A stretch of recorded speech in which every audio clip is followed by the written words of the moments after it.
ಓಂ ಶಾಂತಿ. ಮುರುಳಿ ದಿನಾಂಕ 24/3/2025. ಬಾಪ್ತಾದ ಮಧುಬನ.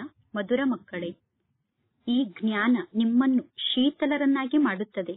ಈ ಜ್ಞಾನದ ಮೂಲಕ ಕಾಮ ಮತ್ತು ಕ್ರೋಧದ ಅಗ್ನಿ ಸಮಾಪ್ತಿಯಾಗುತ್ತದೆ. ಭಕ್ತಿಯ ಮೂಲಕ ಕಾಮ ಅಥವಾ ಕ್ರೋಧದ ಅಗ್ನಿ ಸಮಾಪ್ತಿಯಾಗುವುದಿಲ್ಲ. ಇಂದಿನ ಪ್ರಶ್ನೆಯಾಗಿದೆ, ಪರಮಾತ್ಮ ತಂದೆಯನ್ನು ನೆನಪು ಮಾಡುವ ಮಾತಿನಲ್ಲಿ ಮುಖ್ಯವಾಗಿ ಯಾವ ಪರಿಶ್ರಮವನ್ನು ಪಡಬೇಕು?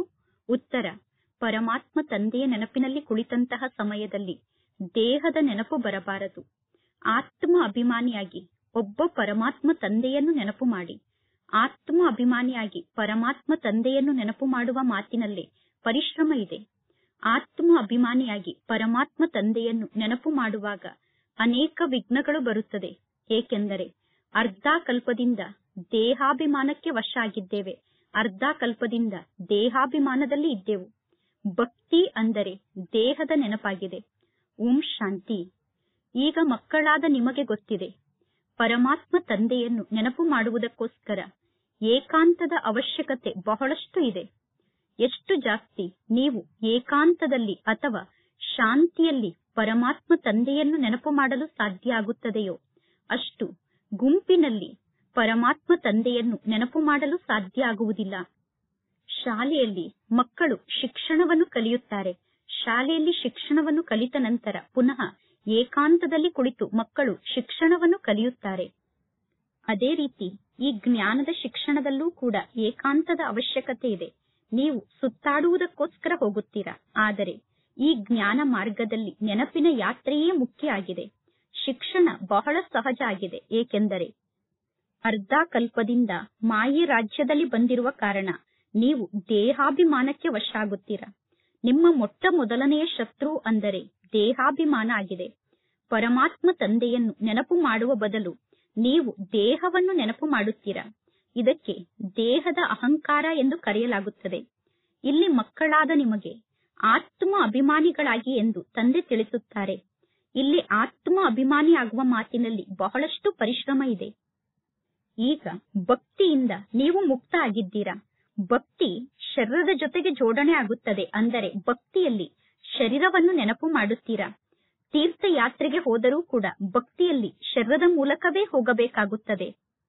ಭಕ್ತಿಯಲ್ಲಿ ನಾವು ದರ್ಶನವನ್ನು ಮಾಡಿಕೊಳ್ಳಬೇಕು. ನಾವು ಇಂತಹ ಕಾರ್ಯವನ್ನು ಮಾಡಬೇಕು ಎಂದು ಯಾತ್ರೆಗೆ ಹೋದಾಗ ಅವರಿಗೆ ವಿಚಾರ ಇರುತ್ತದೆ. ಶರೀರದ ಮೂಲಕ ಅವರು ತೀರ್ಥಯಾತ್ರೆಗೆ ಹೋಗಬೇಕಾಗುತ್ತದೆ. ಇಲ್ಲಿ ನೀವು ಚಿಂತನೆಯನ್ನು ಮಾಡಬೇಕು. ನಾನು ಆತ್ಮ ಆಗಿದ್ದೇನೆ. ಆತ್ಮನಾದ ನಾನು ಪರಂಪಿತ ಪರಮಾತ್ಮ ತಂದೆಯನ್ನು ನೆನಪು ಮಾಡಬೇಕು. ಎಷ್ಟು ಜಾಸ್ತಿ ಸಮಯ ಪರಮಾತ್ಮ ತಂದೆಯನ್ನು ನೆನಪು ಮಾಡುತ್ತೀರೋ ಅಷ್ಟು ನಿಮ್ಮ ಪಾಪ ನಾಶ ಆಗುತ್ತದೆ. ಭಕ್ತಿ ಮಾರ್ಗದಲ್ಲಿ ಎಂದೂ ಕೂಡ ನಿಮ್ಮ ಪಾಪ ನಾಶ ಆಗುವುದಿಲ್ಲ. ಕೆಲವರು ವೃದ್ಧರು ಮುಂತಾದವರು ಇದ್ದಾರೆ. ಅವರ ಆಂತರ್ಯದಲ್ಲಿ ನಾನು ಭಕ್ತಿಯನ್ನು ಮಾಡದೇ ಇದ್ದರೆ ನನಗೆ ನಷ್ಟ ಆಗುತ್ತದೆ, ನಾನು ಭಕ್ತಿಯನ್ನು ಮಾಡದೇ ಇದ್ದರೆ ನಾನು ನಾಸ್ತಿಕ ಆಗುತ್ತೇನೆ ಅನ್ನುವ ಸಂಶಯ ಇರುತ್ತದೆ. ಭಕ್ತಿಯ ಅಗ್ನಿ ಅವರಿಗೆ ಹತ್ತಿರುತ್ತದೆ. ಅಂದರೆ ಭಕ್ತಿಯ ಬೆಂಕಿ ಅವರಿಗೆ ಹತ್ತಿರುತ್ತದೆ ಮತ್ತು ಈ ಜ್ಞಾನದಲ್ಲಿ ಶೀತಲತೆ ಇದೆ. ಈ ಜ್ಞಾನದ ಮೂಲಕ ಕಾಮ ಮತ್ತು ಕ್ರೋಧದ ಅಗ್ನಿ ಸಮಾಪ್ತಿಯಾಗುತ್ತದೆ. ಭಕ್ತಿ ಮಾರ್ಗದಲ್ಲಿ ಮನುಷ್ಯರು ಎಷ್ಟೊಂದು ಭಾವನೆಯನ್ನು ಇಟ್ಟುಕೊಂಡು ಎಷ್ಟೊಂದು ಪರಿಶ್ರಮವನ್ನು ಪಡುತ್ತಾರೆ. ತಿಳಿದುಕೊಳ್ಳಿ, ಬದ್ರಿನಾಥಕ್ಕೆ ಹೋಗುತ್ತಾರೆ. ಬದ್ರಿನಾಥದಲ್ಲಿ ಮೂರ್ತಿಯ ಸಾಕ್ಷಾತ್ಕಾರ ಆಗುತ್ತದೆ. ಪುನಃ ಮುಂದೇನು? ತಕ್ಷಣ ಆ ಭಕ್ತರಿಗೆ ಭಾವನೆ ಕುಳಿತುಕೊಂಡು ಬಿಡುತ್ತದೆ. ಪುನಃ ಅವರು ಬದ್ರಿನಾಥನನ್ನು ಬಿಟ್ಟು ಬೇರೆ ಯಾರನ್ನೂ ನೆನಪು ಮಾಡುವುದಿಲ್ಲ. ಭಕ್ತಿ ಮಾರ್ಗದಲ್ಲಿ ಬದ್ರಿನಾಥಕ್ಕೆ ಹೋದಾಗ ಬದ್ರಿನಾಥನ ಸಾಕ್ಷಾತ್ಕಾರ ಆದರೆ ಅವರಿಗೆ ಬದ್ರಿನಾಥನ ಬಗ್ಗೆ ಭಾವನೆ ಕುಳಿತುಕೊಳ್ಳುತ್ತದೆ. ನಂತರ ಅವರ ಬುದ್ಧಿಯಲ್ಲಿ ಬದ್ರಿನಾಥನ ನೆನಪನ್ನು ಬಿಟ್ಟು ಬೇರೆ ಯಾರ ನೆನಪೂ ಇರುವುದಿಲ್ಲ. ಹಿಂದಿನ ಕಾಲದಲ್ಲಿ ಕಾಲ್ನಡಿಗೆಯಲ್ಲಿ ತೀರ್ಥಯಾತ್ರೆಗೆ ಹೋಗುತ್ತಿದ್ದರು. ಪರಮಾತ್ಮ ತಂದೆ ತಿಳಿಸುತ್ತಾರೆ, ಭಕ್ತಿ ಮಾರ್ಗದಲ್ಲಿ ನಾನು ಅಲ್ಪ ಕಾಲಕ್ಕೋಸ್ಕರ ಭಕ್ತರ ಮನೋಕಾಮನೆಯನ್ನು ಪೂರ್ಣ ಮಾಡುತ್ತೇನೆ. ನಾನು ಸಾಕ್ಷಾತ್ಕಾರವನ್ನು ಮಾಡಿಸುತ್ತೇನೆ. ಭಕ್ತಿ ಮಾರ್ಗದಲ್ಲಿ ಭಕ್ತರಿಗೆ ನಾನು ಸಾಕ್ಷಾತ್ಕಾರವನ್ನು ಮಾಡಿಸುತ್ತೇನೆ. ಆದರೆ ಸಾಕ್ಷಾತ್ಕಾರ ಆಗುವುದರಿಂದ ಏನೂ ಪ್ರಾಪ್ತಿ ಸಿಗುವುದಿಲ್ಲ. ತಂದೆಯಾದ ನನ್ನನ್ನು ಬಿಟ್ಟು ಬೇರೆ ಯಾರ ಮೂಲಕವೂ ಆಸ್ತಿ ಸಿಗಲು ಸಾಧ್ಯ ಇಲ್ಲ. ಆಸ್ತಿ ಈಗ ಮಕ್ಕಳಾದ ನಿಮಗೆ ಪರಮಾತ್ಮ ತಂದೆಯಾದ ನನ್ನ ಮೂಲಕವೇ ಸಿಗುತ್ತದೆ. ಈ ಜಗತ್ತಿನಲ್ಲಿ ಇರುವಂತವರೆಲ್ಲರೂ ದೇಹದಾರಿಗಳಾಗಿದ್ದಾರೆ. ಆಸ್ತಿ ಕೇವಲ ರಚಯಿತ ಆದಂತಹ ಒಬ್ಬ ಪರಮಾತ್ಮ ತಂದೆಯ ಮೂಲಕ ಸಿಗುತ್ತದೆ. ಇನ್ನು ಜಗತ್ತಿನಲ್ಲಿ ಎಷ್ಟೆಲ್ಲಾ ಮೂರ್ತಿ ಇದೆಯೋ ಅದು ಜಡ ಮೂರ್ತಿ ಇರಬಹುದು, ಚೈತನ್ಯ ಮೂರ್ತಿ ಇರಬಹುದು. ಆ ಎಲ್ಲಾ ಮೂರ್ತಿಗಳು ಪರಮಾತ್ಮ ತಂದೆಯ ರಚನೆಯಾಗಿದೆ. ರಚನೆಯ ಮೂಲಕ ಎಂದೂ ಆಸ್ತಿ ಸಿಗಲು ಸಾಧ್ಯ ಇಲ್ಲ. ಪತಿತ ಪಾವನ ಒಬ್ಬ ಪರಮಾತ್ಮ ತಂದೆಯಾಗಿದ್ದಾರೆ. ಕುಮಾರಿಯರು ಸಂಘ ದೋಷದಿಂದ ಸ್ವಯಂವನ್ನು ಬಹಳಷ್ಟು ರಕ್ಷಣೆ ಮಾಡಿಕೊಳ್ಳಬೇಕು. ಪರಮಾತ್ಮ ತಂದೆ ತಿಳಿಸುತ್ತಾರೆ, ಈ ಪತಿತತನದಿಂದ ನೀವು ಆದಿ ಮಧ್ಯ ಅಂತ್ಯದವರೆಗೂ ದುಃಖವನ್ನು ಪಡೆದುಕೊಳ್ಳುತ್ತೀರಾ. ಈಗ ಎಲ್ಲರೂ ಪತಿತರಾಗಿದ್ದಾರೆ, ನೀವೀಗ ಪಾವನರಾಗಬೇಕು. ನಿರಾಕಾರ ಪರಮಾತ್ಮ ತಂದೆ ಬಂದು ನಿಮಗೆ ಶಿಕ್ಷಣವನ್ನು ಕಲಿಸುತ್ತಾರೆ. ಈ ಬ್ರಹ್ಮ ತಂದೆ ನಮಗೆ ಶಿಕ್ಷಣವನ್ನು ಕಲಿಸುತ್ತಿದ್ದಾರೆ ಎಂದು ಎಂದೂ ತಿಳಿದುಕೊಳ್ಳಬೇಡಿ. ಎಲ್ಲರ ಬುದ್ಧಿಯೋಗ ಶಿವತಂದೆಯ ಜೊತೆಗೆ ಜೋಡಣೆ ಆಗಬೇಕು. ಶಿವತಂದೆ ಈ ಬ್ರಹ್ಮನ ತನುವಿನ ಮೂಲಕ ನಮಗೆ ಶಿಕ್ಷಣವನ್ನು ಕಲಿಸುತ್ತಾರೆ. ದಾದಿಯರಾದ ನಿಮಗೂ ಕೂಡ ಶಿಕ್ಷಣವನ್ನು ಕಲಿಸುವಂತವರು ಶಿವತಂದೆ ಆಗಿದ್ದಾರೆ ಅಂದ ಮೇಲೆ ಶಿವತಂದೆಗೆ ನೀವು ಹೇಗೆ ಪಾಲನೆಯನ್ನು ನೀಡುತ್ತೀರಾ? ಶಿವತಂದೆಯನ್ನು ನೀವು ಹೇಗೆ ಕೇರ್ ಮಾಡುತ್ತೀರಾ? ನೀವು ಶಿವತಂದೆಗೋಸ್ಕರ ದ್ರಾಕ್ಷಿ ಹಣ್ಣನ್ನು ತೆಗೆದುಕೊಂಡು ಬರುತ್ತೀರಾ. ಪರಮಾತ್ಮ ಶಿವತಂದೆಗೋಸ್ಕರ ನೀವು ಮಾವಿನ ಹಣ್ಣನ್ನು ತೆಗೆದುಕೊಂಡು ಬರುತ್ತೀರಾ. ಶಿವತಂದೆ ತಿಳಿಸುತ್ತಾರೆ, ನಾನಂತೂ ಅಭೋಕ್ತ ಆಗಿದ್ದೇನೆ. ಇಲ್ಲಿ ಎಷ್ಟೆಲ್ಲಾ ವಸ್ತು ಇದೆಯೋ ಆ ಎಲ್ಲಾ ವಸ್ತು ಮಕ್ಕಳಿಗೋಸ್ಕರ ಆಗಿದೆ. ಭಕ್ತರು ಭೋಗವನ್ನು ಅರ್ಪಣೆ ಮಾಡಿ ನಂತರ ಪ್ರಸಾದವನ್ನು ಎಲ್ಲರಿಗೂ ಹಂಚಿ ತಾವು ಪ್ರಸಾದವನ್ನು ತಿನ್ನುತ್ತಾರೆ. ಆದರೆ ಪರಮಾತ್ಮ ತಂದೆಯಾದ ನಾನು ಏನನ್ನೂ ಸ್ವೀಕಾರ ಮಾಡುವುದಿಲ್ಲ, ಅಂದರೆ ನಾನು ಏನನ್ನೂ ತಿನ್ನುವುದಿಲ್ಲ ಎಂದು ಪರಮಾತ್ಮ ತಂದೆ ತಿಳಿಸುತ್ತಾರೆ. ಪರಮಾತ್ಮ ತಂದೆ ತಿಳಿಸುತ್ತಾರೆ, ನಾನು ಬರುವುದೇ ಮಕ್ಕಳಾದ ನಿಮಗೆ ಶಿಕ್ಷಣವನ್ನು ಕಲಿಸಿ ನಿಮ್ಮನ್ನು ಪಾವನರನ್ನಾಗಿ ಮಾಡುವುದಕ್ಕೋಸ್ಕರ. ನೀವೀಗ ಪಾವನರಾಗಿ ಎಷ್ಟು ಶ್ರೇಷ್ಠ ಪದವಿಯನ್ನು ಪಡೆದುಕೊಳ್ಳುತ್ತೀರಾ. ನಿಮ್ಮನ್ನು ಪಾವನರನ್ನಾಗಿ ಮಾಡುವುದೇ ನನ್ನ ಕರ್ತವ್ಯ ಆಗಿದೆ. ಶಿವ ಭಗವಾನ್ ವಾಚ್ ಎಂದು ಹೇಳುತ್ತಾರೆ, ಬ್ರಹ್ಮ ಭಗವಾನ್ ವಾಚ್ ಎಂದು ಹೇಳುವುದಿಲ್ಲ, ಬ್ರಹ್ಮ ವಾಚ್ ಎಂದು ಕೂಡ ಹೇಳುವುದಿಲ್ಲ. ಬಲೆ ಈ ಬ್ರಹ್ಮ ತಂದೆ ಕೂಡ ಮುರುಳಿಯನ್ನು ನುಡಿಸುತ್ತಾರೆ, ಆದರೆ ಸದಾ ಶಿವತಂದೆ ಮುರುಳಿಯನ್ನು ನುಡಿಸುತ್ತಿದ್ದಾರೆ ಎಂದು ನೀವು ತಿಳಿದುಕೊಳ್ಳಬೇಕು. ಯಾವುದಾದರೂ ಮಗುವಿಗೆ ಚೆನ್ನಾಗಿ ಜ್ಞಾನದ ಬಾಣ ನಾಟುವ ಸಮಯ ಬಂದಿದ್ದರೆ ಪರಮಾತ್ಮ ತಂದೆ ಸ್ವಯಂ ಜ್ಞಾನವನ್ನು ತಿಳಿಸುತ್ತಿರುವಂತಹ ಆತ್ಮರ ತನುವಿನಲ್ಲಿ ಪ್ರವೇಶವನ್ನು ಮಾಡಿ ತಾವೇ ಜ್ಞಾನದ ಬಾಣವನ್ನು ಹೊಡೆದು ಅವರನ್ನು ಪರಮಾತ್ಮ ತಂದೆಯ ಮಕ್ಕಳನ್ನಾಗಿ ಮಾಡುತ್ತಾರೆ. ಜ್ಞಾನದ ಬಾಣ ಬಹಳಷ್ಟು ತೀಕ್ಷ್ಣವಾಗಿದೆ ಎಂದು ಗಾಯನವನ್ನು ಮಾಡಲಾಗುತ್ತದೆ. ವಿಜ್ಞಾನದಲ್ಲೂ ಕೂಡ ಎಷ್ಟೊಂದು ಶಕ್ತಿ ಇದೆ, ಎಷ್ಟೊಂದು ಬಾಂಬ್ಸ್ಗಳು ಬ್ಲಾಸ್ಟ್ ಆಗುತ್ತಿರುತ್ತದೆ. ನೀವೀಗ ಎಷ್ಟೊಂದು ಶಾಂತಿಯಲ್ಲಿ ಇರುತ್ತೀರಾ. ನೀವು ಶಾಂತಿಯ ಶಕ್ತಿಯ ಮೂಲಕ ವಿಜ್ಞಾನದ ಮೇಲೂ ಕೂಡ ವಿಜಯವನ್ನು ಪಡೆದುಕೊಳ್ಳುತ್ತೀರಾ. ನೀವೀಗ ಈ ಸೃಷ್ಟಿಯನ್ನು ಪಾವನ ಸೃಷ್ಟಿಯನ್ನಾಗಿ ಮಾಡುತ್ತೀರಾ ಅಂದ ಮೇಲೆ ಮೊದಲು ನಿಮ್ಮನ್ನು ನೀವು ಪಾವನ ಮಾಡಿಕೊಳ್ಳಬೇಕು. ನಾಟಕದ ಅನುಸಾರ ನೀವೀಗ ಪಾವನ ಆಗಲೇಬೇಕು. ಅದಕ್ಕೋಸ್ಕರ ವಿನಾಶ ಕೂಡ ಫಿಕ್ಸ್ ಆಗಿದೆ. ನಾಟಕವನ್ನು ಅರ್ಥ ಮಾಡಿಕೊಂಡು ನೀವು ಬಹಳಷ್ಟು ಹರ್ಷಿತರಾಗಿರಬೇಕು.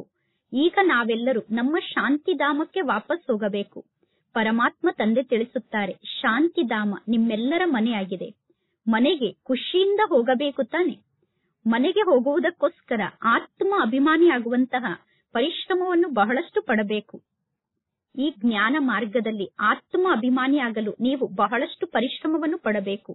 ನೆನಪಿನ ಯಾತ್ರೆಯ ಬಗ್ಗೆ ಪರಮಾತ್ಮ ತಂದೆ ಬಹಳಷ್ಟು ಒತ್ತನ್ನು ನೀಡುತ್ತಾರೆ. ನೆನಪಿನ ಯಾತ್ರೆಯಲ್ಲೇ ಪರಿಶ್ರಮ ಇದೆ. ಪರಮಾತ್ಮ ತಂದೆ ಕೇಳುತ್ತಾರೆ, ನಡೆದಾಡುತ್ತಾ ತಿರುಗಾಡುತ್ತಾ ಪರಮಾತ್ಮ ತಂದೆಯನ್ನು ನೆನಪು ಮಾಡುವುದು ಸಹಜ ಆಗಿದೆಯೋ, ಅಥವಾ ಒಂದು ಸ್ಥಾನದಲ್ಲಿ ಕುಳಿತು ಪರಮಾತ್ಮ ತಂದೆಯನ್ನು ನೆನಪು ಮಾಡುವುದು ಸಹಜ ಆಗಿದೆಯೋ? ಭಕ್ತಿ ಮಾರ್ಗದಲ್ಲೂ ಕೂಡ ಭಕ್ತರು ಎಷ್ಟೋ ಬಾರಿ ಮಾಲೆಯನ್ನು ಜಪ ಮಾಡುತ್ತಾರೆ. ರಾಮ ರಾಮ ಎಂದು ಹೇಳುತ್ತಾ ಮಾಲೆಯನ್ನು ಜಪ ಮಾಡುತ್ತಿರುತ್ತಾರೆ. ಆದರೆ ಭಕ್ತರಿಗೆ ಜಪ ಮಾಡುವುದರಿಂದ ಏನೂ ಲಾಭ ಆಗುವುದಿಲ್ಲ. ಇಲ್ಲಿ ಪರಮಾತ್ಮ ತಂದೆ ಮಕ್ಕಳಿಗೆ ಎಷ್ಟೊಂದು ಸಹಜವಾದ ಯುಕ್ತಿಯನ್ನು ತಿಳಿಸುತ್ತಾರೆ. ನೀವು ಬಲೆ ಭೋಜನವನ್ನು ತಯಾರು ಮಾಡಿ, ಯಾವುದೇ ಕಾರ್ಯವನ್ನು ಬೇಕಾದರೂ ಮಾಡಿ, ಆದರೆ ಒಬ್ಬ ತಂದೆಯನ್ನು ನೆನಪು ಮಾಡಿ. ಭಕ್ತಿ ಮಾರ್ಗದಲ್ಲಿ ಶ್ರೀನಾಥನ ಮಂದಿರದಲ್ಲಿ ಪ್ರಸಾದವನ್ನು ತಯಾರು ಮಾಡುವಾಗ ಬಾಯಿಗೆ ಬಟ್ಟೆಯನ್ನು ಕಟ್ಟಿಕೊಳ್ಳುತ್ತಾರೆ. ಸ್ವಲ್ಪ ಕೂಡ ಬಾಯಿಂದ ಶಬ್ದ ಬರಬಾರದು ಎಂದು ಶಾಂತಿಯಲ್ಲಿ ಇರಲು ಪ್ರಯತ್ನವನ್ನು ಪಡುತ್ತಾರೆ. ಅದು ಭಕ್ತಿ ಮಾರ್ಗ ಆಗಿದೆ. ಇಲ್ಲಿ ನೀವು ಪರಮಾತ್ಮ ತಂದೆಯನ್ನು ನೆನಪು ಮಾಡಬೇಕು. ಶ್ರೀನಾಥನ ಮಂದಿರದಲ್ಲಿ ಬಹಳಷ್ಟು ಜನ ಪ್ರಸಾದವನ್ನು ಅರ್ಪಣೆ ಮಾಡುತ್ತಾರೆ, ಆದರೆ ಆ ಮೂರ್ತಿ ಪ್ರಸಾದವನ್ನು ತಿನ್ನುವುದಿಲ್ಲ. ಆ ಮಂದಿರದಲ್ಲಿ ಯಾರು ಮಾರ್ಗದರ್ಶಕರಿರುತ್ತಾರೋ ಅವರ ಕುಟುಂಬದವರು ಆ ಪ್ರಸಾದವನ್ನು ತಿನ್ನುತ್ತಾರೆ.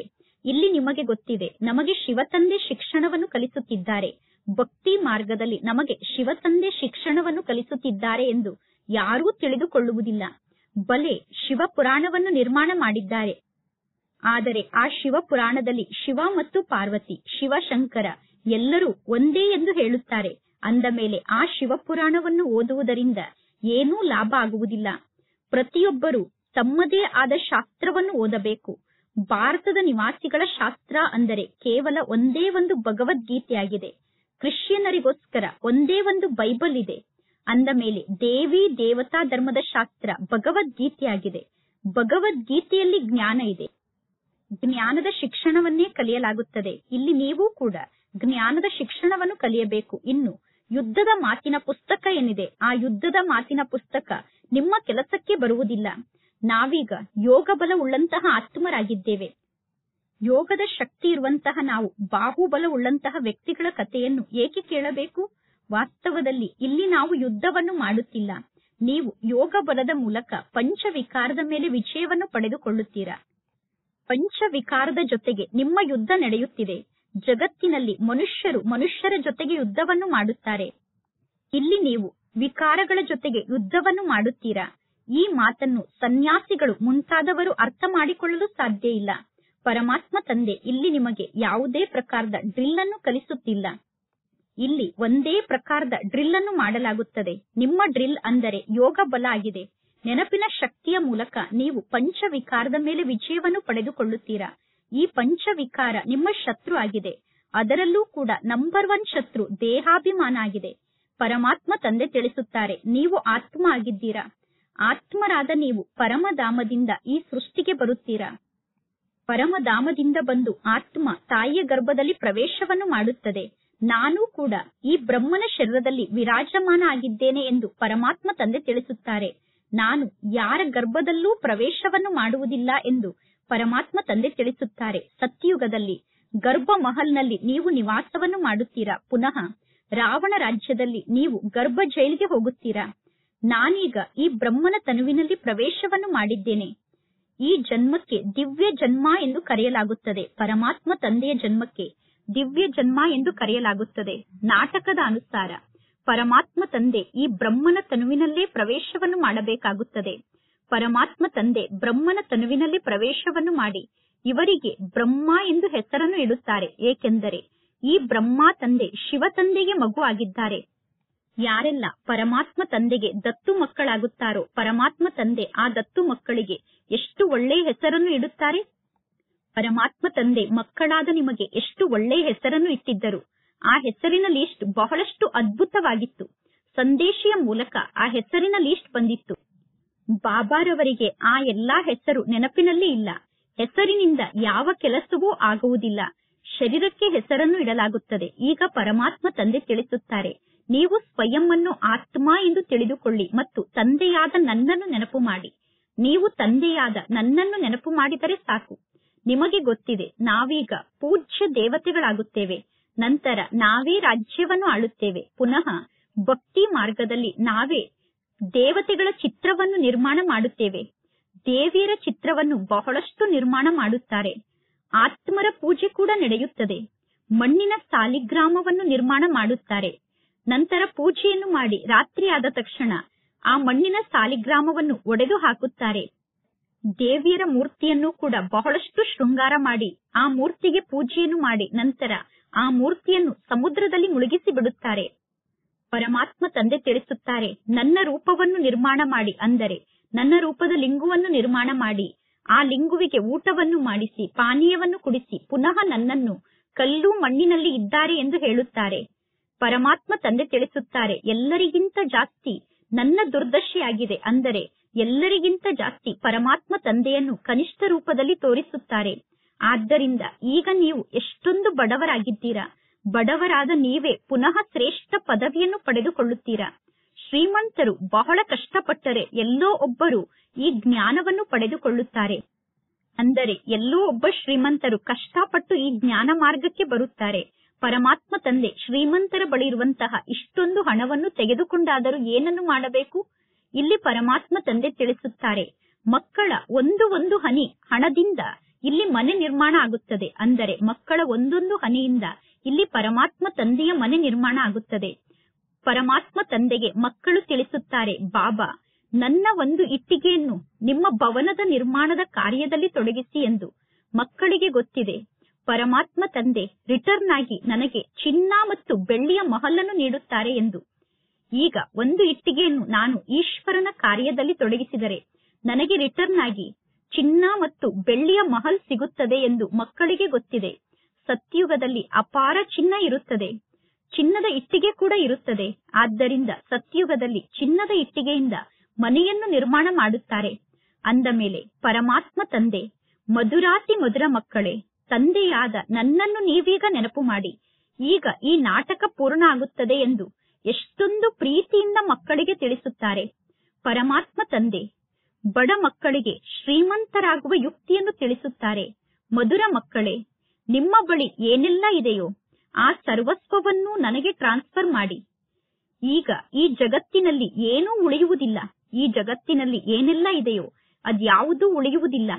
ಅಂದ ಮೇಲೆ ಯಾರೆಲ್ಲ ಪರಮಾತ್ಮ ತಂದೆ ಹೆಸರಿಗೆ ಟ್ರಾನ್ಸ್ಫರ್ ಮಾಡುತ್ತಾರೋ ಅವರಿಗೆ ಹೊಸ ಜಗತ್ತಿನಲ್ಲಿ ಪರಮಾತ್ಮ ತಂದೆ 100 ಪಟ್ಟು ಜಾಸ್ತಿ ಪ್ರಾಪ್ತಿಯನ್ನು ನೀಡುತ್ತಾರೆ. ಇಲ್ಲಿ ಯಾರೆಲ್ಲ ತಮ್ಮ ಸರ್ವಸ್ವವನ್ನು ಪರಮಾತ್ಮ ತಂದೆ ಹೆಸರಿಗೆ ಟ್ರಾನ್ಸ್ಫರ್ ಮಾಡುತ್ತಾರೋ ಅವರಿಗೆ ಹೊಸ ಜಗತ್ತಿನಲ್ಲಿ 1ಕ್ಕೆ 100 ಪಟ್ಟು ಪ್ರಾಪ್ತಿ ಸಿಗುತ್ತದೆ. ಪರಮಾತ್ಮ ತಂದೆ ಎಂದು ಯಾರಿಂದಲೂ ಏನನ್ನೂ ಬೇಡುವುದಿಲ್ಲ. ಪರಮಾತ್ಮ ತಂದೆ ದಾತ ಆಗಿದ್ದಾರೆ. ಪರಮಾತ್ಮ ತಂದೆ ಮಕ್ಕಳಿಗೆ ಈ ರೀತಿ ಯುಕ್ತಿಯನ್ನು ಹೇಳಿಕೊಟ್ಟಿದ್ದಾರೆ. ಏಕೆಂದರೆ ಇಲ್ಲಿರುವಂತಹ ಎಲ್ಲಾ ವಸ್ತುವು ಮಣ್ಣು ಪಾಲಾಗುತ್ತದೆ. ಅಂದ ಮೇಲೆ ನೀವು ಸ್ವಲ್ಪ ಈಶ್ವರನ ಹೆಸರಿಗೆ ಟ್ರಾನ್ಸ್ಫರ್ ಮಾಡಿದರೆ ಹೊಸ ಜಗತ್ತಿನಲ್ಲಿ ಅದರ ಪ್ರಾಪ್ತಿ ನಿಮಗೆ ಸಿಗುತ್ತದೆ. ಈಗ ಇದು ಹಳೆಯ ಜಗತ್ತಿನ ವಿನಾಶದ ಸಮಯ ಆಗಿದೆ. ಯಾವುದೂ ನಿಮ್ಮ ಕೆಲಸಕ್ಕೆ ಬರುವುದಿಲ್ಲ. ಈ ಹಳೆಯ ಜಗತ್ತಿನ ಯಾವ ವಸ್ತುವು ನಿಮ್ಮ ಕೆಲಸಕ್ಕೆ ಬರುವುದಿಲ್ಲ. ಆದ್ದರಿಂದ ಪರಮಾತ್ಮ ತಂದೆ ತಿಳಿಸುತ್ತಾರೆ, ಮನೆ ಮನೆಯಲ್ಲೂ ವಿಶ್ವವಿದ್ಯಾಲಯ ಮತ್ತು ಹಾಸ್ಪಿಟಲ್ ಅನ್ನು ತೆರೆಯಿರಿ. ಆಗ ನಿಮಗೆ ಆರೋಗ್ಯ ಮತ್ತು ಸಂಪತ್ತು ಪ್ರಾಪ್ತಿಯಾಗುತ್ತದೆ. ಮನೆ ಮನೆಯಲ್ಲೂ ವಿಶ್ವವಿದ್ಯಾಲಯ ಮತ್ತು ಹಾಸ್ಪಿಟಲ್ ಅನ್ನು ತೆರೆಯುವುದೇ ಮುಖ್ಯವಾದ ಮಾತಾಗಿದೆ. ಒಳ್ಳೆಯದು. ಮಧುರಾತಿ ಮಧುರ ಅಗಲಿ ಹೋಗಿ ಮರಳಿ ಸಿಕ್ಕಿರುವ ಮಕ್ಕಳ ಪ್ರತಿ ಮಾತ್ಪಿತಾ ಬಾಪ್ತಾದರವರ ನೆನಪು, ಪ್ರೀತಿ ಹಾಗೂ ಸುಪ್ರಭಾತ. ಆತ್ಮಿಕ ಮಕ್ಕಳಿಗೆ ಆತ್ಮಿಕ ತಂದೆಯ ನಮಸ್ತೆ. ಆತ್ಮಿಕ ತಂದೆಗೆ ಆತ್ಮಿಕ ಮಕ್ಕಳ ನೆನಪು, ಪ್ರೀತಿ ಹಾಗೂ ನಮಸ್ತೆ ನಮಸ್ತೆ ನಮಸ್ತೆ. ರಾತ್ರಿ ಕ್ಲಾಸ್ ಮುರುಳಿ ದಿನಾಂಕ 12/3/68. ಈ ಸಮಯದಲ್ಲಿ ಬಡವರಾದಂತಹ ಸಾಧಾರಣ ಆತ್ಮರಾದಂತಹ ಮಾತೆಯರಾದ ನೀವೇ ಪುರುಷಾರ್ಥವನ್ನು ಮಾಡಿ ಶ್ರೇಷ್ಠ ಪದವಿಯನ್ನು ಪಡೆದುಕೊಳ್ಳುತ್ತೀರಾ. ಮಾತೆಯರೇ ಈಶ್ವರನ ಯಜ್ಞದಲ್ಲಿ ಬಹಳಷ್ಟು ಸಹಯೋಗವನ್ನು ನೀಡುತ್ತಾರೆ. ಪುರುಷರು ಬಹಳ ಕಡಿಮೆ ಜನ ಇದ್ದಾರೆ. ಬಹಳ ಕಡಿಮೆ ಜನ ಪುರುಷರು ಪರಮಾತ್ಮ ತಂದೆ ಯಜ್ಞದಲ್ಲಿ ಸಹಯೋಗಿಗಳಾಗುತ್ತಾರೆ. ಮಾತೆಯರಿಗೆ ಆಸ್ತಿಯ ನಶೆ ಇರುವುದಿಲ್ಲ. ಮಾತೆಯರಿಗೆ ವಾರಸುದಾರರಾಗಬೇಕು ಅನ್ನುವ ನಶೆ ಇರುವುದಿಲ್ಲ. ಮಾತೆಯರು ಬೀಜವನ್ನು ಬಿತ್ತುತ್ತಾರೆ. ಮಾತೆಯರು ತಮ್ಮ ಜೀವನವನ್ನು ರೂಪಿಸಿಕೊಳ್ಳುತ್ತಾರೆ. ಈ ಜ್ಞಾನ ಯಥಾರ್ಥವಾದ ಜ್ಞಾನ ಆಗಿದೆ. ಉಳಿದಿದ್ದೆಲ್ಲ ಭಕ್ತಿಯಾಗಿದೆ. ಆತ್ಮಿಕ ತಂದೆ ಬಂದು ಜ್ಞಾನವನ್ನು ನೀಡುತ್ತಾರೆ.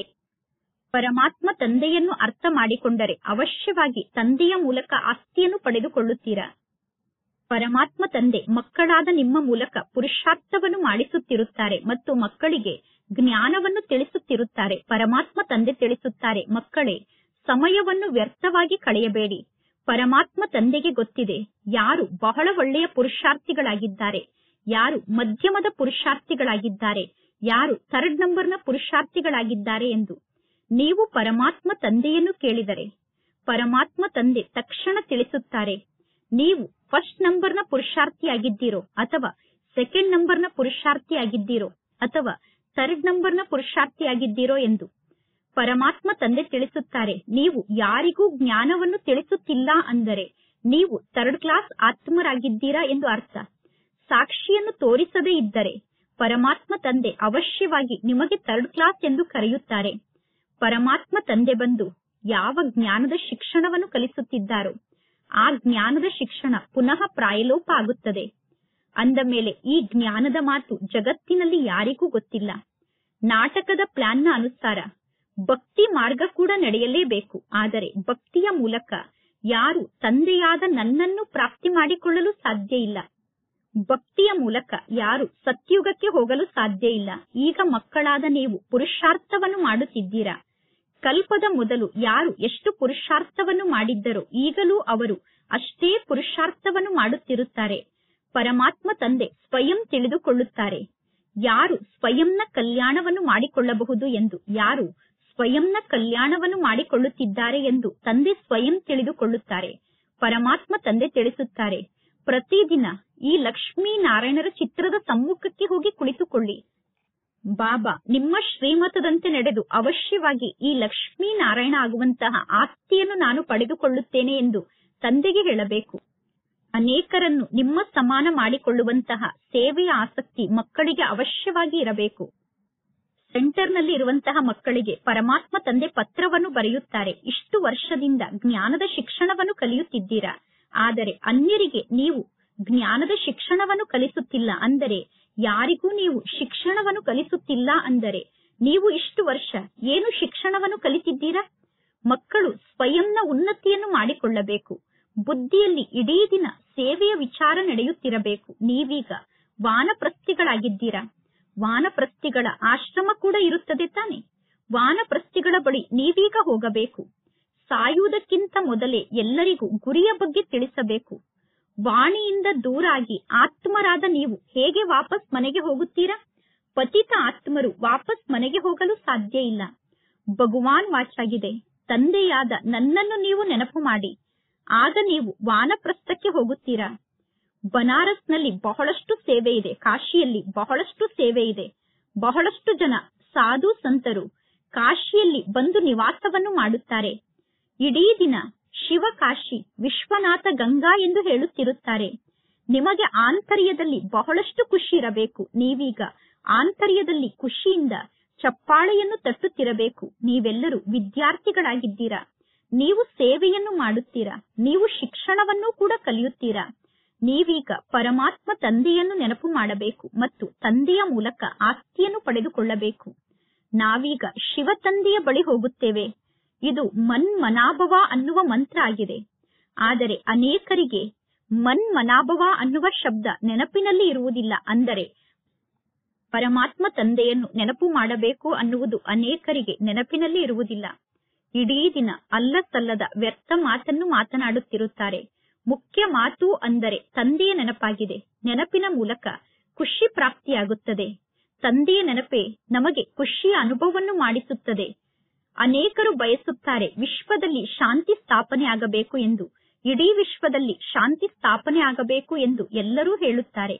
ಈಗ ಪರಮಾತ್ಮ ತಂದೆ ತಿಳಿಸುತ್ತಾರೆ, ನೀವೀಗ ಜಗತ್ತಿನಲ್ಲಿರುವ ಎಲ್ಲಾ ಆತ್ಮರಿಗೂ ತಿಳಿಸಬೇಕು ಹೇಗೆ ಈಗ ವಿಶ್ವದಲ್ಲಿ ಶಾಂತಿ ಸ್ಥಾಪನೆ ಆಗುತ್ತಿದೆ ಎಂದು. ಆದ್ದರಿಂದ ಪರಮಾತ್ಮ ತಂದೆ ಈ ಲಕ್ಷ್ಮೀ ನಾರಾಯಣರ ಚಿತ್ರಕ್ಕೆ ಬಹಳಷ್ಟು ಮಹತ್ವವನ್ನು ನೀಡುತ್ತಾರೆ. ನೀವೀಗ ಹೇಳಬೇಕು, ಈಗ ಇಂತಹ ಲಕ್ಷ್ಮೀ ನಾರಾಯಣರ ಜಗತ್ತು ಸ್ಥಾಪನೆ ಆಗುತ್ತಿದೆ. ಆ ಲಕ್ಷ್ಮೀ ನಾರಾಯಣರ ಜಗತ್ತಿನಲ್ಲಿ ಸುಖ, ಶಾಂತಿ, ಪವಿತ್ರತೆ ಎಲ್ಲವೂ ಇತ್ತು. ಎಲ್ಲರೂ ಹೇಳುತ್ತಾರೆ ವಿಶ್ವದಲ್ಲಿ ಶಾಂತಿ ಸ್ಥಾಪನೆ ಆಗಬೇಕು ಎಂದು. ವಿಶ್ವದಲ್ಲಿ ಹೇಗೆ ಶಾಂತಿಯನ್ನು ಸ್ಥಾಪನೆ ಮಾಡುವುದು ಎಂದು ಯಾರು ಭಾಷಣವನ್ನು ಮಾಡುತ್ತಾರೋ ಅಂತವರಿಗೆ ಬಹಳಷ್ಟು ಬಹುಮಾನ ಸಿಗುತ್ತದೆ. ವಿಶ್ವದಲ್ಲಿ ಶಾಂತಿಯನ್ನು ಸ್ಥಾಪನೆ ಮಾಡುವಂತವರು ವಿಶ್ವಕ್ಕೆ ಮಾಲೀಕ ಆಗಿರಬೇಕು ತಾನೆ. ಪರಮಾತ್ಮ ತಂದೆ ತಿಳಿಸುತ್ತಾರೆ, ಲಕ್ಷ್ಮೀ ನಾರಾಯಣರ ರಾಜ್ಯದಲ್ಲಿ ಇಡೀ ವಿಶ್ವದಲ್ಲಿ ಶಾಂತಿ ಇತ್ತು. ಲಕ್ಷ್ಮೀ ನಾರಾಯಣರ ರಾಜ್ಯದಲ್ಲಿ ಒಂದೇ ಭಾಷೆ, ಒಂದೇ ರಾಜ್ಯ, ಒಂದೇ ಧರ್ಮ ಇತ್ತು. ಆ ಸಮಯದಲ್ಲಿ ಉಳಿದ ಎಲ್ಲಾ ಆತ್ಮರು ನಿರಾಕಾರಿ ಜಗತ್ತಿನಲ್ಲಿ ಇದ್ದರು. ಈಗ ಇಂತಹ ಜಗತ್ತನ್ನು ಯಾರು ಸ್ಥಾಪನೆ ಮಾಡಿದ್ದರು? ಶಾಂತಿಯನ್ನು ಯಾರು ಸ್ಥಾಪನೆ ಮಾಡಿದ್ದರು? ವಿದೇಶದವರೂ ಕೂಡ ತಿಳಿದುಕೊಳ್ಳುತ್ತಾರೆ, ಇದೇ ಭಾರತ ಸ್ವರ್ಗ ಆಗಿತ್ತು. ಸ್ವರ್ಗದಲ್ಲಿ ಈ ಲಕ್ಷ್ಮೀ ನಾರಾಯಣರ ರಾಜ್ಯ ಇತ್ತು. ವಿಶ್ವದಲ್ಲಿ ಈಗ ಪುನಃ ಶಾಂತಿ ಸ್ಥಾಪನೆ ಆಗುತ್ತಾ ಇದೆ. ಪರಮಾತ್ಮ ತಂದೆ ತಿಳಿಸಿದ್ದಾರೆ, ಯಾವಾಗ ನೀವು ಶಾಂತಿ ಯಾತ್ರೆಯನ್ನು ಮಾಡುತ್ತೀರೋ ಆಗ ಲಕ್ಷ್ಮೀ ನಾರಾಯಣರ ಚಿತ್ರವನ್ನು ತೆಗೆದುಕೊಂಡು ನೀವು ಯಾತ್ರೆಯನ್ನು ಮಾಡಿ. ಲಕ್ಷ್ಮೀ ನಾರಾಯಣರ ಚಿತ್ರವನ್ನು ತೆಗೆದುಕೊಂಡು ನೀವು ಯಾತ್ರೆಯನ್ನು ಮಾಡಬೇಕು. ಎಲ್ಲರ ಕಿವಿಗೂ ಈ ಶಬ್ದ ಹೋಗಿ ತಲುಪಬೇಕು, ಈಗ ಪುನಃ ಈ ಲಕ್ಷ್ಮೀ ನಾರಾಯಣರ ರಾಜ್ಯ ಸ್ಥಾಪನೆ ಆಗುತ್ತಿದೆ ಎಂದು. ನರಕದ ವಿನಾಶ ಸಮ್ಮುಖದಲ್ಲೇ ನಿಂತಿದೆ ಅನ್ನುವ ಶಬ್ದ ಎಲ್ಲರ ಕಿವಿಗೂ ತಲುಪಬೇಕು. ನಾಟಕದ ಅನುಸಾರ ವಿನಾಶ ಆಗಲು ಇನ್ನೂ ಸಮಯ ಇದೆ ಎಂದು ಜಗತ್ತಿನ ಜನ ತಿಳಿದುಕೊಂಡಿದ್ದಾರೆ. ದೊಡ್ಡ ದೊಡ್ಡ ವ್ಯಕ್ತಿಗಳ ಅದೃಷ್ಟ ಈಗಲೇ ಬೆಳಗಲು ಸಾಧ್ಯ ಇಲ್ಲ. ಆದರೂ ಕೂಡ ಪರಮಾತ್ಮ ತಂದೆ ಮಕ್ಕಳ ಮೂಲಕ ಪುರುಷಾರ್ಥವನ್ನು ಮಾಡಿಸುತ್ತಿರುತ್ತಾರೆ. ನಾಟಕದ ಅನುಸಾರ ಸೇವೆ ನಡೆಯುತ್ತಿದೆ ಎಂದು ತಂದೆ ತಿಳಿಸುತ್ತಾರೆ. ಒಳ್ಳೆಯದು. Good night. ಧಾರಣೆಗೋಸ್ಕರ ಮುಖ್ಯ ಸಾರ. ಫಸ್ಟ್ ಪಾಯಿಂಟ್, ಸಂಘ ದೋಷದಿಂದ ಸ್ವಯಂವನ್ನು ಬಹಳಷ್ಟು ರಕ್ಷಣೆ ಮಾಡಿಕೊಳ್ಳಬೇಕು. ಎಂದು ಪತಿತರ ಸಂಘದಲ್ಲಿ ಬರಬಾರದು. ಶಾಂತಿಯ ಶಕ್ತಿಯ ಮೂಲಕ ಈ ಸೃಷ್ಟಿಯನ್ನು ಪಾವನ ಸೃಷ್ಟಿಯನ್ನಾಗಿ ಮಾಡುವಂತಹ ಸೇವೆಯನ್ನು ಮಾಡಬೇಕು. ಸೆಕೆಂಡ್ ಪಾಯಿಂಟ್, ನಾಟಕವನ್ನು ಚೆನ್ನಾಗಿ ಅರ್ಥ ಮಾಡಿಕೊಂಡು ಹರ್ಷಿತರಾಗಿ ಇರಬೇಕು. ನಿಮ್ಮ ಸರ್ವಸ್ವವನ್ನು ಕೂಡ ಹೊಸ ಜಗತ್ತಿಗೋಸ್ಕರ ಟ್ರಾನ್ಸ್ಫರ್ ಮಾಡಬೇಕು. ಇಂದಿನ ವರದಾನ ಆಗಿದೆ. ಪರಮಾತ್ಮ ತಂದೆಯ ಮೂಲಕ ಸಫಲತೆಯ ತಿಲಕವನ್ನು ಪ್ರಾಪ್ತಿ ಮಾಡಿಕೊಳ್ಳುವಂತಹ ಸದಾ ಆಜ್ಞಾಕಾರಿಗಳು, ಹೃದಯ ಸಿಂಹಾಸನಕ್ಕೆ ಅಧಿಕಾರಿಗಳಾಗಿ ಭಾಗ್ಯ ವಿಧಾತ ಆದಂತಹ ಪರಮಾತ್ಮ ತಂದೆ ಪ್ರತಿದಿನ ಅಮೃತ ವೇಳೆಯ ಸಮಯದಲ್ಲಿ ತಮ್ಮ ಅಧಿಕಾರಿ ಮಕ್ಕಳಿಗೆ ಸಫಲತೆಯ ತಿಲಕವನ್ನು ಹಚ್ಚುತ್ತಾರೆ. ಆಜ್ಞಾಕಾರಿ ಮಕ್ಕಳ ಬಾಯಲ್ಲಿ ಅಥವಾ ಸಂಕಲ್ಪದಲ್ಲಿ ಎಂದು ಕಷ್ಟ ಅಥವಾ ಪರಿಶ್ರಮ ಅನ್ನುವ ಶಬ್ದ ಉತ್ಪನ್ನ ಆಗಲು ಸಾಧ್ಯ ಇಲ್ಲ. ಆಜ್ಞಾಕಾರಿಗಳು ಸಹಜ ಯೋಗಿಗಳಾಗುತ್ತಾರೆ. ಆದ್ದರಿಂದ ಅವರು ಎಂದೂ ಬೇಸರಕ್ಕೊಳಗಾಗುವುದಿಲ್ಲ. ಈಗ ಎಂದೂ ಬೇಸರಕ್ಕೊಳಗಾಗಬೇಡಿ. ಆದರೆ ಸದಾ ಪರಮಾತ್ಮ ತಂದೆಯ ಹೃದಯ ಸಿಂಹಾಸನಕ್ಕೆ ಅಧಿಕಾರಿಗಳಾಗಿ, ದಯಾಹೃದಯಿಗಳಾಗಿ, ಅಹಂಕಾರದ ಭಾವನೆ ಮತ್ತು ಸಂಶಯದ ಭಾವನೆಯನ್ನು ಸಮಾಪ್ತಿ ಮಾಡಿಕೊಳ್ಳಿ. ಇಂದಿನ ಸ್ಲೋಗನ್ ಆಗಿದೆ, ವಿಶ್ವ ಪರಿವರ್ತನೆಯ ಡೇಟ್ನ ಬಗ್ಗೆ ವಿಚಾರವನ್ನು ಮಾಡಬೇಡಿ. ಸ್ವಯಂ ಅನ್ನು ಪರಿವರ್ತನೆ ಮಾಡಿಕೊಳ್ಳುವಂತಹ ಕ್ಷಣವನ್ನು ಫಿಕ್ಸ್ ಮಾಡಿಕೊಳ್ಳಿ. ವಿಶ್ವ ಪರಿವರ್ತನೆ ಯಾವಾಗ ಆಗುತ್ತದೆ ಅನ್ನುವ ಡೇಟ್ನ ಬಗ್ಗೆ ವಿಚಾರವನ್ನು ಮಾಡುವ ಬದಲು ನಾನು ಸ್ವಯಂ ಅನ್ನು ಯಾವಾಗ ಪರಿವರ್ತನೆ ಮಾಡಿಕೊಳ್ಳಬೇಕು ಅನ್ನುವ ಡೇಟ್ ಅನ್ನು ಫಿಕ್ಸ್ ಮಾಡಿಕೊಳ್ಳಿ. ಒಳ್ಳೆಯದು. ಇಂದಿನ ಅವ್ಯಕ್ತ ಸೂಚನೆ ಆಗಿದೆ. ಸತ್ಯತೆ ಮತ್ತು ಸಭ್ಯತೆ ಅನ್ನುವ ಸಂಸ್ಕೃತಿಯನ್ನು ನಿಮ್ಮದನ್ನಾಗಿ ಮಾಡಿಕೊಳ್ಳಿ. ಯಾರು ಪವಿತ್ರತೆಯ ವ್ಯಕ್ತಿತ್ವದಿಂದ ಸಂಪನ್ನ ಆದಂತಹ ರಾಯಲ್ ಆತ್ಮರಾಗಿದ್ದಾರೋ ಅವರು ಸಭ್ಯತೆಯ ದೇವಿಯಾಗಿದ್ದಾರೆ. ಯಾರು ಪವಿತ್ರತೆಯ ವ್ಯಕ್ತಿತ್ವದಿಂದ ಸಂಪನ್ನ ಆದಂತಹ ರಾಯಲ್ ಆತ್ಮರಾಗಿದ್ದಾರೋ ಅಂತವರಿಗೆ ಸಭ್ಯತೆಯ ದೇವಿ ಎಂದು ಕರೆಯಲಾಗುತ್ತದೆ. ಆ ಆತ್ಮರಲ್ಲಿ ಕ್ರೋಧದ ವಿಕಾರ ಅಥವಾ ಅಪವಿತ್ರತೆಯ ವಿಕಾರ ಇರಲು ಸಾಧ್ಯ ಇಲ್ಲ. ಕ್ರೋಧದ ಸೂಕ್ಷ್ಮ ರೂಪ ಈರ್ಷೆ, ದ್ವೇಷ ಮತ್ತು ತಿರಸ್ಕಾರದ ಭಾವನೆ ಒಂದು ವೇಳೆ ಆಂತರ್ಯದಲ್ಲಿ ಇದೆ ಅಂದರೆ ಅದು ಕೂಡ ಅಗ್ನಿ ಆಗಿದೆ. ಆ ಅಗ್ನಿ ಆಂತರ್ಯದಲ್ಲೇ ನಿಮ್ಮನ್ನು ಸುಡುತ್ತಿರುತ್ತದೆ. ಈರ್ಷೆ, ದ್ವೇಷ, ತಿರಸ್ಕಾರ ಅನ್ನುವಂತಹ ಅಗ್ನಿ ಆಂತರ್ಯದಲ್ಲೇ ನಿಮ್ಮನ್ನು ಸುಡುವ ಕಾರಣ ಬಾಹ್ಯ ರೂಪದಲ್ಲಿ ನಿಮಗೆ ಕೆಂಪು ಬಣ್ಣದ ಅಗ್ನಿ ಕಾಣಿಸುವುದಿಲ್ಲ, ಹಳದಿ ಬಣ್ಣದ ಅಗ್ನಿ ಕಾಣಿಸುವುದಿಲ್ಲ. ಆದರೆ ಆಂತರ್ಯದಲ್ಲೇ ನೀವು ಕಪ್ಪಾಗುತ್ತಾ ಹೋಗುತ್ತೀರಾ. ಅಂದ ಮೇಲೆ ಈಗ ಆ ಕಪ್ಪುತನವನ್ನು ಸಮಾಪ್ತಿ ಮಾಡಿಕೊಂಡು ಸತ್ಯ ಆತ್ಮರಾಗಿ ಮತ್ತು ಸ್ವಚ್ಛತೆಯ ಗುಣವುಳ್ಳಂತವರಾಗಿ, ಶುದ್ಧತೆಯ ಗುಣವುಳ್ಳಂತವರಾಗಿ. ಒಳ್ಳೆಯದು. ಓಂ ಶಾಂತಿ.